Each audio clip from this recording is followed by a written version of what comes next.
Bonjour Simon, bonjour, bonsoir. Comme tu peux le constater, j'ai perdu un peu ma voix. J'ai complètement perdu ma voix hier. Ça revient un tout petit peu, mais il faut que je fasse attention. Donc voici la page 56 de communication progressive du français alloué. Et c'est la leçon numéro 11. Parler des lieux. À l'agence immobilière. L'agent immobilier, Brice. Messieurs, dames, qu'est-ce que je peux faire pour vous? Nous sommes à la recherche d'un appartement à louer, vide ou meublé, meublé. Oui, quel type d'appartement est-ce que vous recherchez? Eh bien, ça dépend du prix, bien sûr, mais probablement un deux pièces. Quel quartier est-ce que vous préférez? Oui, ce serait bien dans le quartier de la gare, pas trop loin des arrêts de bus. Je suis désolée, je ne vais pas avoir de deux pièces dans ce quartier-là. Mais j'ai un beau studio, il est moderne, clair, il fait 39 mètres carrés avec un petit balcon.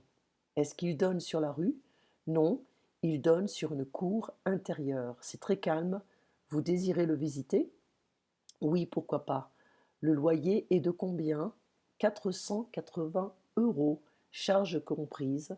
Ah, j'allais oublier, le chauffage est individuel et électrique. Ok. I hope you're not focusing on my voice, but you're focusing on the dialogue, the content. Okay? So, à l'agence immobilière, real estate agency, messieurs, dames, c'est très commun quand on veut, ladies and gentlemen, ça serait la traduction idéale. Donc, être à la recherche d'un appartement à louer, vide ou meublé, un deux pièces. Donc, on avait vu en fait sur Skype, je le vois ici, hop, ça fait comme ça. J'ai, voilà. Donc, j'avais parlé en fait des T1, T2, T3. T1, c'est généralement la même chose qu'un studio.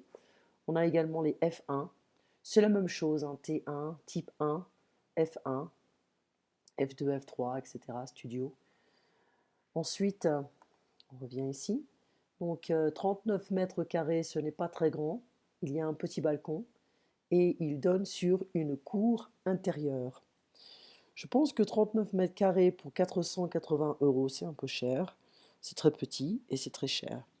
Donc, si on ne veut pas payer de facture, on ne veut pas payer l'électricité, l'eau, on aura l'expression toute charge comprise. Donc, le chauffage est séparé, ok? Il est individuel et électrique. Donc, ce sera la seule facture à payer. L'eau, on dit en fait l'eau est compris dans le loyer. Je vais l'écrire. L'eau est compris dans le loyer. Donc ça vient de toi en fait. Hop. C'était le transcript que j'avais envoyé la dernière fois. Hop, je vais en ouvrir un autre. En fait, j'ai perdu ma voix dans la nuit. Euh, la nuit dernière, non, il y a deux nuits. J'ai complètement perdu ma voix et là, ça revient un peu. C'est un peu catastrophique parce que si je dois parler beaucoup, je perds encore ma voix. Mais tu vois, si j'ai la moindre infection, j'ai une infection des sinus ou j'ai le moindre problème, ça descend sur la gorge et je ne peux pas parler. Comme je parle toute la journée, c'est mon instrument principal, je perds facilement la voix. C'est très très facile pour moi. Donc ici, on avait dit le loyer, ok, on va dire en fait l'eau est comprise dans le loyer. Voilà, l'eau est comprise dans le loyer. On peut également dire tout est compris. Tout est compris. It's not like everything is understood. It's like everything is included. Ok. Et ensuite, on a toutes charges comprises. Donc, toutes les charges sont comprises, sont incluses. Le chauffage est individuel et électrique. On a plusieurs expressions que j'ai déjà parlé depuis plusieurs fois. Je suis à la recherche d'un appartement à louer. C'est un studio, un deux pièces, un trois pièces. Donc on peut dire un F1, F2, F3.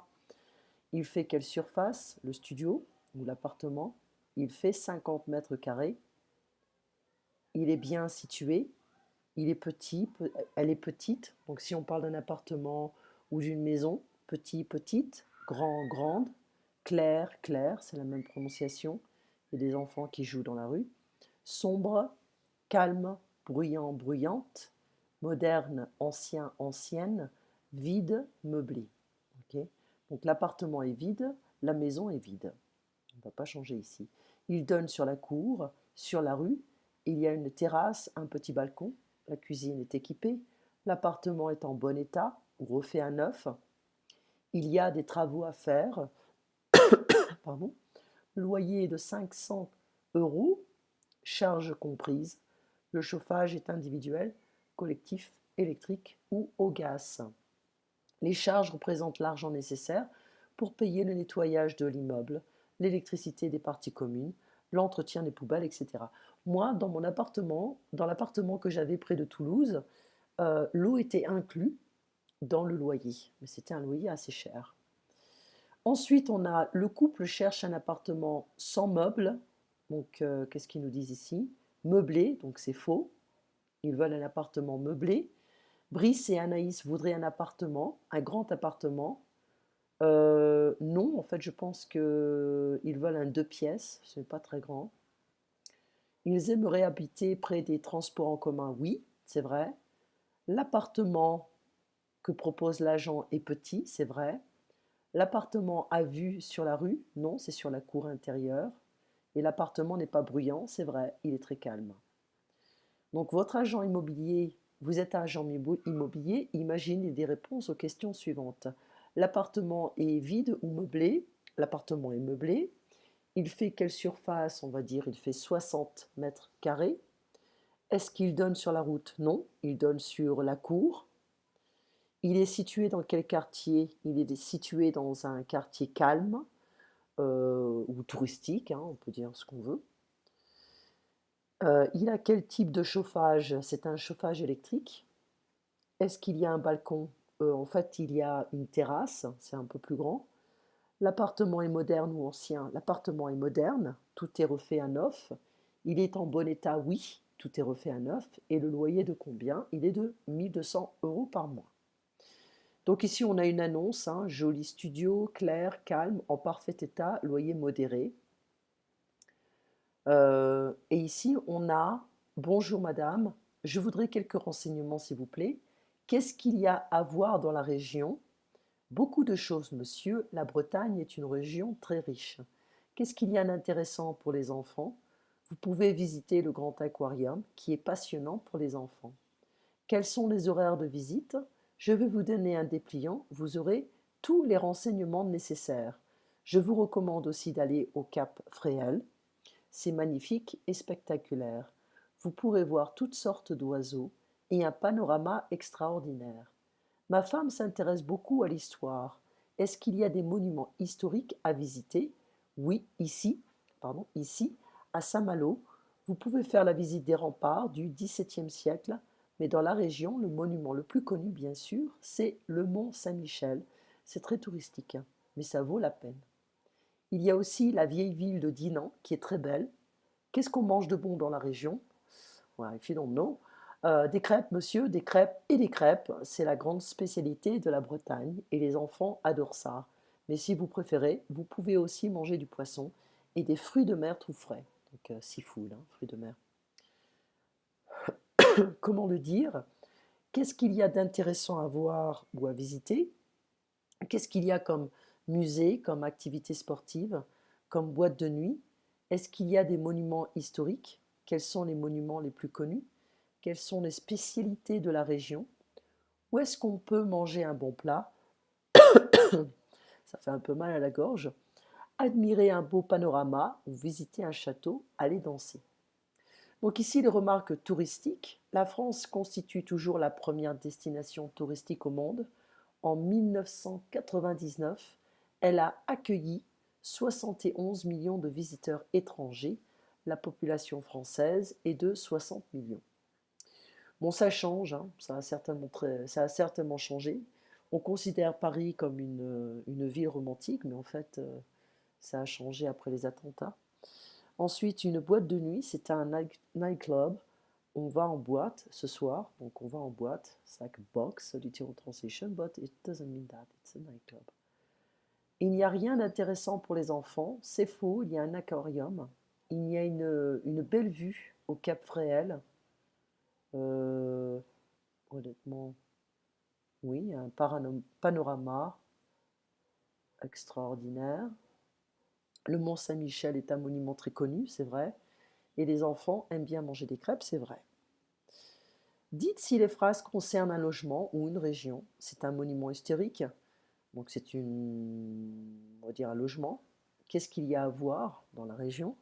Est-ce que la cuisine est équipée? Un logement. Un logement, c'est un monument historique, c'est plus une région, hein, parce que je n'avais pas vraiment fait attention.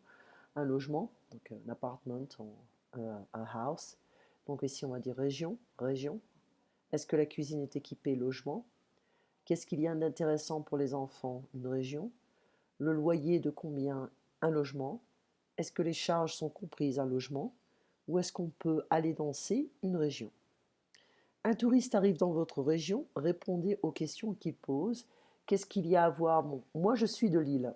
Ok, donc on va parler de Lille. Qu'est-ce qu'il y a à voir dans la région? Il y a le Beffroi, il y a plusieurs musées des beaux-arts. Quels sont les monuments les plus connus? Le Beffroi, ce n'est pas une cathédrale, ce n'est pas une église, c'était un endroit où on alertait les autres. Tu peux regarder, hein, Beffroi.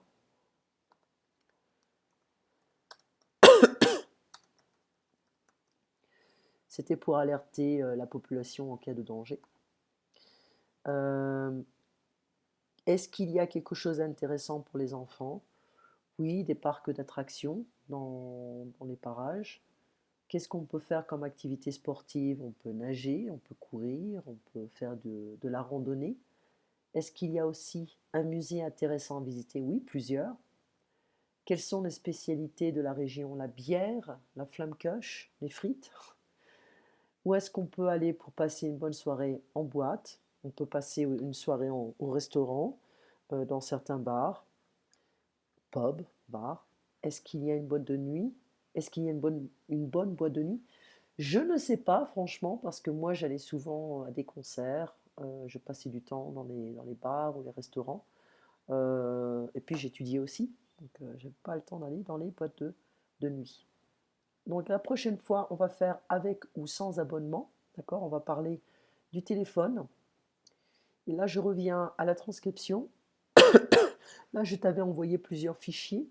Bon, excuse-moi, je vais me concentrer sur la transcription parce que j'ai vraiment mal à la gorge et je n'ai pas envie de perdre ma voix. Demain, je dois commencer à travailler à 5h30 du matin et j'espère que je vais pouvoir. C'est un étudiant qui habite à Lausanne et qui est un peu embêtant. Enfin bref. Donc, en général, in general, en moyenne, average. Le tarif a augmenté ou les tarifs ont augmenté. Donc, les loyers. Donc, on peut avoir des T1, des T2, des T3, des F1, F2, F3. Un studio, ça a généralement une chambre où on peut combiner la chambre avec la salle à manger. Ça dépend. Il y a beaucoup de vieux immeubles hein, en France, donc il y a beaucoup de petits appartements. Un concierge, c'est la personne qui va s'occuper euh, de récolter le mail, les enveloppes, le courrier en fait des habitants de l'immeuble, qui va aussi nettoyer, faire en sorte que tout marche. Donc le prénom Brice est un prénom masculin d'origine celte, c'est masculin. Environ, more or less, on peut dire ça. Les rats, beaucoup de rats à Paris, aussi à New York. Il est situé près du centre, donc près du centre-ville, on peut dire près du centre ou centre-ville. Il est électrique et individuel. On peut dire aussi qu'il date, l'appartement date du XVIIe siècle, XVIIIe siècle, XIXe siècle. Donc ce n'est pas très important, j'espère. On avait fait en fait les exercices. Un tournevis is a screwdriver, un marteau is a hammer. Être à l'aise is to be at ease or to be comfortable. être confortable, être à l'aise. Tu peux m'entendre, mon nez maintenant qui commence à s'affecter. Nager, c'est to swim. Le train à la vapeur. Le train à la vapeur is like the steam train, I guess. Et on a également la même expression quand on veut cuisiner. Is to cook. To use a steamer. Qui est cuisiner à la vapeur. Les activités aquatiques, donc ça peut être beaucoup de choses, hein. Accueillant, welcoming, accueillant. Des archives d'histoire du peuple, ou une archive, donc c'est féminin. Les archives contiennent, des contain, ou des have, des have available, ces histoires. Je n'ai jamais visité de boîte de nuit. J'en ai fait quand j'étais vraiment très jeune, mais ce n'est vraiment pas mon truc parce que les boissons sont très chères, la musique est horrible. Je n'arrive pas à apprécier ce genre d'endroit. Il peut y avoir de bonnes boîtes de nuit à Lille, mais je ne les connais pas. Donc ça existe, ça peut exister. Et vidéo de dialogue est le plus que parfait. Donc là, j'ai fait les 2 dialogues. Et là, on va faire un peu de plus que parfait. Donc grammaire progressive du français. Et on va revenir à l'index et le plus que parfait. Donc on l'avait fait le plus que parfait, mais ça ne... Attends, il est où? Il est là, page 214 du livre, donc la page 216 du PDF. Et on avait vu en fait, on a avoir ou être à l'imparfait. J'avais, tu avais, il avait, nous avons, nous avions, vous aviez, ils avaient. Tu étais, j'étais, tu étais, il était, nous étions, vous étiez, ils étaient. Ok, plus un participe passé. Donc il faut faire attention au participe passé.